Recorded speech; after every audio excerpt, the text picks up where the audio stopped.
Jean-Pierre, tu peux m'expliquer pourquoi il y a un rassemblement aujourd'hui des Togolais? Il y a un rassemblement aujourd'hui des Togolais parce que le 4 mars dernier, le Togo a organisé encore des élections présidentielles. Et ces élections présidentielles, comme à l'accoutumée, toutes les échéances présidentielles au Togo ont toujours été fraudées. Il y a toujours eu des fraudes.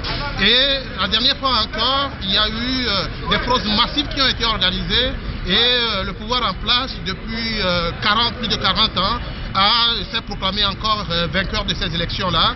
Et le peuple togolais qui a porté son choix sur le candidat de l'opposition, Jean-Pierre Fabre, et depuis la proclamation des résultats le 6 mars, manifeste au pays. Et nous, la diaspora togolaise au Canada, nous ne pouvons pas rester en dehors de ces manifestations-là. C'est la raison de notre présence ici aujourd'hui. Nous sommes les porte-voix de la population togolaise qui souffre depuis plus de 43 ans. Nous sommes les porte-voix de la population togolaise qui veut la démocratie, qui veut être libérée. 50 ans déjà, nous sommes indépendants de la France et depuis notre indépendance ne s'est pas matérialisée dans les faits. Aujourd'hui, nous voulons que cette indépendance-là se matérialise dans les faits. Et comment s'est passé les manifestations qu'il y a eu au Togo même? Ça s'est bien passé quand même par rapport à 2005, il y a eu moins de violence?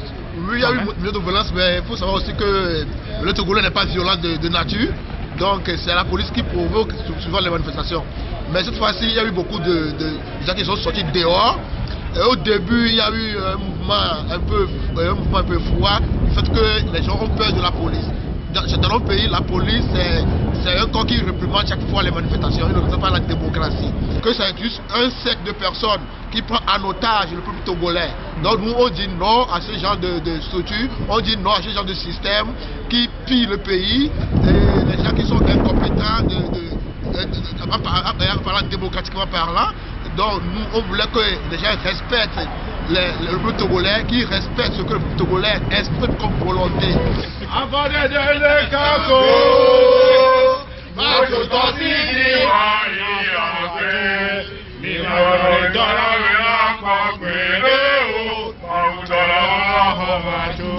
Il y en a qui disent que de Eyadema, Yassingbe à Fort, il y a une amélioration quand même. Est-ce que vous êtes d'accord avec ça ou bien c'est le problème? Quelle est l'amélioration? C'est une démocratie de façade. Il n'y a pas d'amélioration, il n'y a rien. Oublions ce discours. Nous sommes ici pour dire haut et fort à qui veut nous entendre que ce sont des propos des gens qui comptent soutenir fort pour celui-ci rentre dans le demi-siècle. Nous allons lutter jusqu'au bout. Le peuple est debout. Il est jour, il n'est plus nu et nous allons jusqu'à la victoire. Donc c'est un message de résistance en quelque sorte? Absolument, c'est de résistance pacifique mais qui va durer, s'il le faut, aussi longtemps. Et nous sommes sûrs d'en arriver au bout et ils vont partir. On leur a déjà montré la porte de sortie. Il est tôt qu'ils partent. S'ils font des gaffes, on est sûr que cette fois-ci, ils feront nécessairement face à la Cour pénale internationale. Et c'est sûr, la démarche s'en va dans ce sens. S'ils parlent plus tôt, mieux ce sera pour eux. Mais le pouvoir qui est en place, il est quand même solide, il est encore bien assis, il est encore très fort. Comment? C'est dans l'apparence. Plus pour longtemps. La solidité, Le peuple en a assez. C'est le peuple qui élit ses chefs. Donc, ils n'en ont plus pour longtemps du moment où le peuple en a marre d'eux. Le peuple est fatigué, le peuple en a assez et ils le disent chaque week-end à Lomé. Donc le peuple en a assez. C'est le peuple qui choisit ses gouvernants. Et puis, ce qu'il faut comprendre aussi, c'est une apparence de force. Parce que, depuis fort, quand on fait des élections, il n'y a personne qui se met debout comme un garçon pour défendre sa victoire. Et maintenant, nous avons un qui est arrivé, Jean-Pierre Fabre, qui dit « Je vais défendre ma victoire jusqu'au bout ». Donc le peuple est prêt à défendre sa victoire avec lui et à défendre la victoire du peuple. Il ne sert à rien de faire des élections et de fuir dans les maquis. Il faut faire face à ses responsabilités. Jean-Pierre Fabre est là, il va le faire et nous sommes debout derrière lui et ce sera fini. Nous prenons la communauté internationale, le Canada, l'Union européenne, la France particulièrement, duquel le Togo a été indépendant, nous les prenons à témoin. Et c'est une invitation que nous les lançons.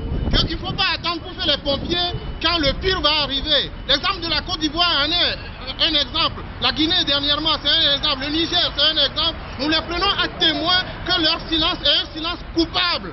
C'est un silence coupable, nous les appelons. C'est maintenant qu'il faut agir. L'Union européenne a financé ces élections à coût de 16 millions d'euros du contribuable européen. Et ils ont le droit ils ont le droit de regard sur les résultats issus de ces élections-là. On ne peut pas financer des élections et se dire oui, non, les Togolais en ont marre. Donc, depuis les dernières élections, est-ce que le Togo est sous une nouvelle tension, si on peut dire? Parce que c'est clair. C'est tous les jours qu'il y a une tension, mais... La tension est palpable et monte tous les jours. Même les Togolais qui ne sortent pas dans la rue, dans leur foyer, ils ont mal au cœur, ils ont faim, ils n'ont pas à manger. Donc, la tension couvre à petit feu et ça peut exploser à tout moment. Quand le peuple en a assez, eh bien, c'est le soulèvement populaire qui renvoie les dictateurs des pouvoirs. Les exemples sont légion de par le monde et le Togo n'en est pas loin.